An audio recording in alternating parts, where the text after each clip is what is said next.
안녕하세요, 피사식생입니다. 지난번 오랜만에 다시 영상을 올리면서 임상 분석에 있어서 필요한 용어들에 대해서 설명을 했습니다.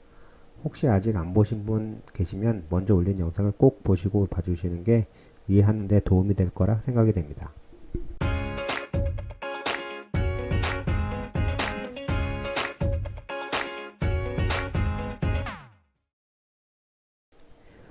자주 나오는 질문 중에 하나가 지난번 3-1 때에도 중간 분석을 했는지에 대한 질문이 자주 나옵니다. 지난번 3-1에서는 안 했습니다. 그럼 이번에는 왜 하는지가 궁금할 텐데요. 이번 임상 프로토콜은 어댑티브 디자인으로 설계되어 있기 때문입니다. 그림에서 보듯이 전통적인 임상은 디자인대로 임상을 수행을 하고 최종 분석하는 과정을 거쳤다면, 이번 임상은 임상을 수행하고 중간 분석을 통해 샘플 사이즈를 결정하고 다시 임상을 수행하고 최종 분석을 하게 되는 과정을 밟습니다. 물론 샘플 사이즈를 한도 끝도 없이 늘릴 수 있는 것은 아니고요. 이 모든 과정 역시 미리 설계된 프로토콜에 따라서 진행하게 됩니다. 현재 DPN 3-2의 현황을 보도록 하겠습니다. 이번 주주 간담회에서 발표한 바에 따르면 총 20개 기관이 참여하고 있고, 무작위 배정을 통해 6월 말 기준 134명, 그리고 7월 초 기준 140명 정도 투약 완료한 것으로 보입니다. 현 추세대로라면 8월까지 152명 등록은 완료할 것으로 보이는데요. 중간 분석은 76명의 환자에게 있어서 투약 후 6개월 뒤에 실시하게 되어 있습니다. 헬릭은 지난해 12월 7일 50% 이상의 환자 등록을 알렸었는데요. 그로부터 6개월이면 6월 초부터는 적어도 IDMC에서 중간 분석을 시작했을 것으로 보여집니다. 데이터 분석 후에 7월 중 권고안을 이제 통보할 것으로 예상하고 있습니다. 이 중간 분석 절차에 대해서 좀 더 자세히 보자면, 앞서 얘기한 대로 예정 인원의 절반인 76명 환자에게 대해 6개월 팔로우업 후 결과를 모아서 CRO의 통계 전문가와 또 CRO의 데이터 관리 센터에서 중간 분석에 필요한 데이터를 IDMC 통계 전문가에게 전달합니다. 지난 기자간담회 때 얘기한 데이터 추가 요청도 여기에 해당하는데요. 회사에 추가 자료를 요청한 게 아니라 CRO와 IDMC에서 분석에 필요한 데이터 요청으로 그냥 일상적인 일이었을 뿐이었습니다. 아무튼 이러한 데이터를 기반으로 통계 조건부 검정력을 계산하게 되고 IDMC와 공유를 합니다.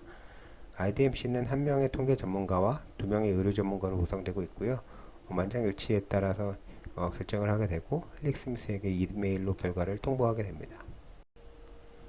그럼 IDMC는 어떤 내용을 통보할지 알아보도록 하겠습니다. 간단하게 부르기 쉽게 우리끼리 1번, 2번, 3번 권고안으로 나눠서 얘기해 보겠습니다. 76명의 6개월 시점에서 통증 평균 변화량을 이제 산출한 다음에 데이터 분석을 하게 되고 컨디셔널 파워, 즉 CP를 산출하게 됩니다. 먼저 1번 권고안은 CP가 80% 이상인 경우로 공간의 차이가 계획된 추정치와 일치하기 때문에 152명으로 임상 지속 통보를 하게 되는 것을 말하고요. 2번 권고안은 CP가 39.6%에서 80% 사이로 대상자 수를 재산정하여 153명에서 최대 250명까지 모집하여 임상 지속을 권고하는 것을 말합니다. 마지막으로 이제 최악의 경우인데요. 이거는 이제 CP가 39.6% 미만으로 나와서 임상 중단을 권고하게 됩니다.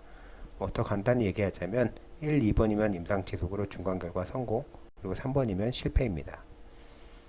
여기서 궁금한 건 컨디셔널 파워가 뭔지 궁금할 텐데요. 앞선 영상에서 검정력에 대한 부분에 대해서 말씀드렸습니다. 검정력은 차이가 있는 것을 제대로 판단할 확률을 말하고요. 귀무가설을 기각하여 대립가설이 참임을 옳게 판단할 확률을 얘기합니다. 즉 P값이 유의수준 이하로 나올 확률을 말합니다.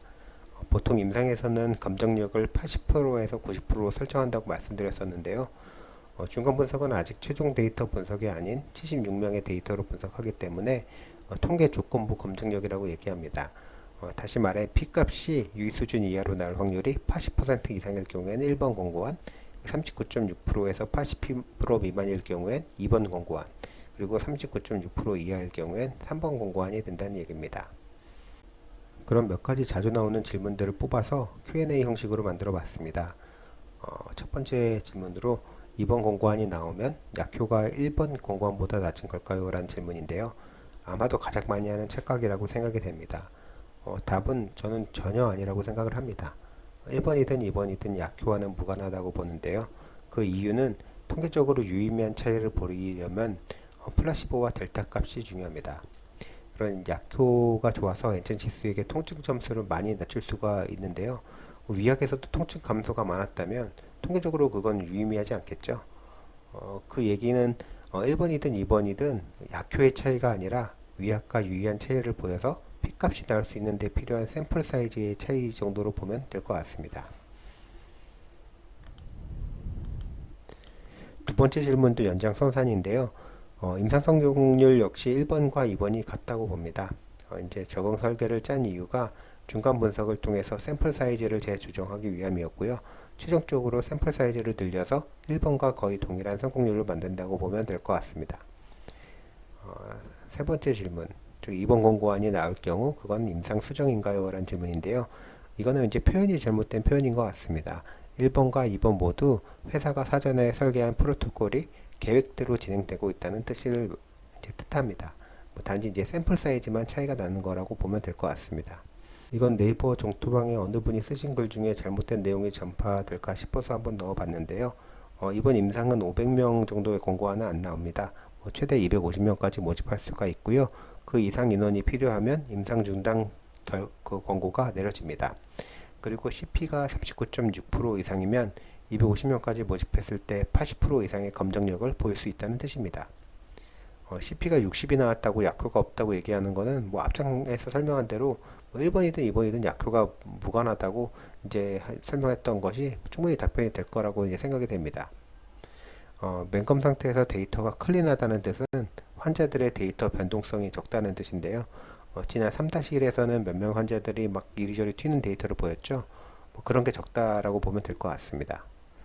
그리고 델타 값은 엔젠시스와 플라시보곤의 통증 감소 차이를 뜻하는데요. CP를 계산할 때 3-1B 데이터를 넣은 것도 아닙니다.